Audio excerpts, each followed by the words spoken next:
Justin Ishbia and the Ishbia family will be taking over controlling interest of the White Sox sometime between, I think, 2029 and 2034. They've entered into a long-term agreement that could lead to Ishbia taking over the team as soon as 2029 or as late as 2034. In the interim, he'll make capital infusions into the White Sox in 2025 and 26 as a limited partner, paying down debt while helping support ongoing team operations, according to the release. So this is good because if you've wanted Jerry to get rid of the Sox, he's going to do that, albeit it's a long timeline.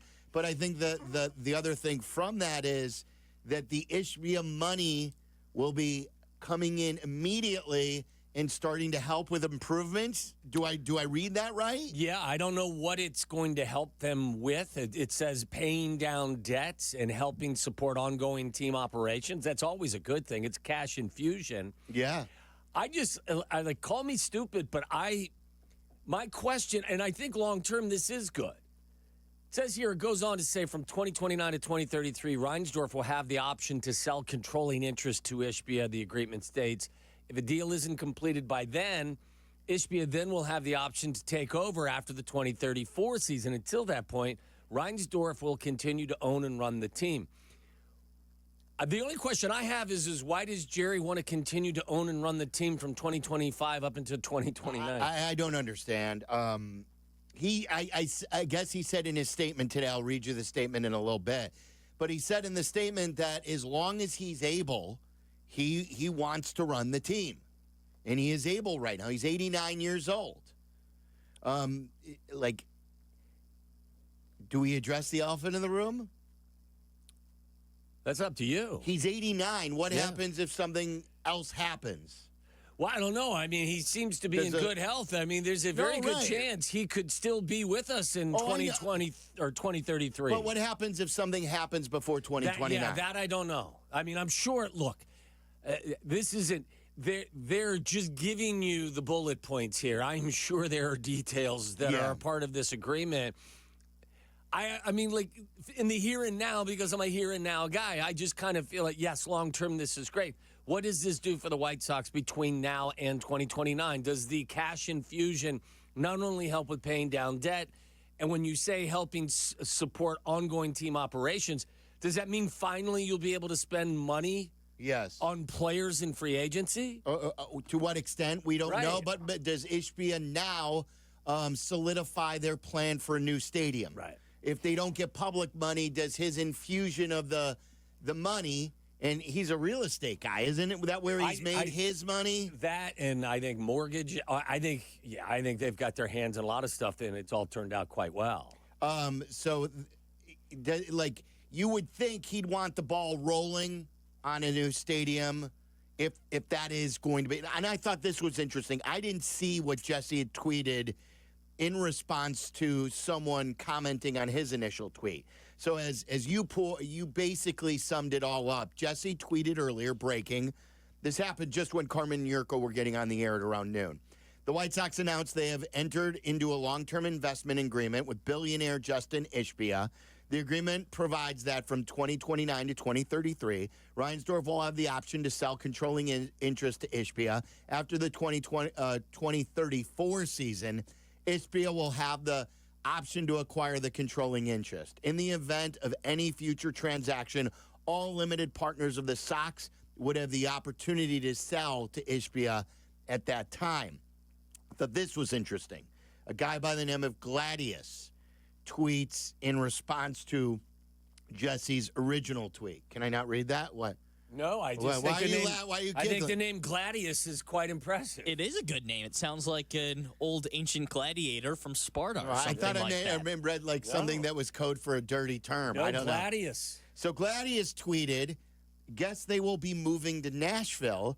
Why don't the Sox take Soldier Field's spot if the Bears leave? That would be a great location for them and bring in the crowd, all right?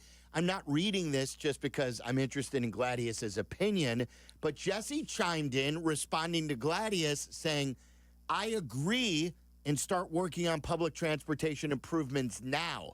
Has to happen. So moving from Jesse is agreeing that moving from the rate to Soldier Field would be a good idea. That's what I believe he's agreeing to. Did Gladius, the first part of his statement was about going to Nashville. I would think that this completely eliminates that outside thought that someone would buy the team and move them. Yeah, especially because Ishbia lives here now. Not that he wouldn't move or anyone would be opposed to moving just because they live in a town, but it sounds to me like Ishbia's buying it to keep him here. Yes. He just built like this mega mansion, not just a normal mansion. Oh, yeah, I know. Mega mansion, Waddle. This is even out of your territory. Oh, stop yourself. It's more than the largest contract in White Sox history. Yes. That's how much it costs. To build the house. To build the house, yeah. Is more It's than more than the Benintendi contract. which is 75 million? 75, yeah. Look, again, I think the opposite of what Gladius mentioned in the first part of his presentation. I think this secures the White Sox staying in Chicago indefinitely. Am I reading that wrong, fellas? Well, so Jesse also replied to D's. Oh. No! But he actually replied to D's. He's always replying to D's. D's asked him, if you were a betting man, your money would be on the team moving to a different state within the next decade, ? And he goes, I would bet against it. Def need a fresh start with a stadium. So, and that opens up the other portion of that. For Sox fans, we never really got into this, but with this news today, a couple of questions for you. A, is this a great day? Or is it too far in the future for you to think that this is a great day? Simply, it is official now, and then you will be getting hopefully you'll be seeing an influx of cash because this guy is super, super rich. His brother, and he's got a minority stake in the Suns as well. I've seen some people be a little questioning to the success in Phoenix. The one thing that I've told you as someone who frequents that area a bit is while they haven't won, and that is obviously key, he has gone for it time and time again. It is not for a lack of trying. There are some people who, right now they have an owner who, in my opinion, doesn't try and doesn't invest in the team and is basically in denial on how bad he is. The cost of pursuing excellence is not an issue. Yes. So, like, they have totally been fan-friendly in that stadium. They've lowered prices on concession stand. They have looked to make the big splashy move as far as players. It hasn't worked out in Phoenix, but I say, hey, if you get an owner right now who wants to win and cares about the product on the field, it's up to then the front office to execute that. But I think that's good, and hopefully if you get this cash flow on hand, maybe they do move. And then B, do you want a new stadium? And would you want Soldier Field? In this domino. Why would you want? It's a good question for Sox fans. Why would you want to move from the rate to Soldier Field? Well, it's prime real estate. Yeah, but as a fan, like, what do you care about the prime real estate value? You, as a fan, you're worried about experience, seat location, winning, all of that stuff. So right now, all the things that we've always talked about with Soldier Field being a major inconvenience would hold, except for the fact that you're not getting 61,500 in there. You're getting at the max 3,500. Okay. Attendance jokes, very on brand for you. I'm just keeping it real, fellas. Like if they're good, you'd get I would think they'd build a ballpark for 35,000. That's pretty much the way they're doing things these days. Gone are the days of 45,000 seat ballpark. Yes, which I agree with, and I apologize for my being a wise ass. Truth hurts.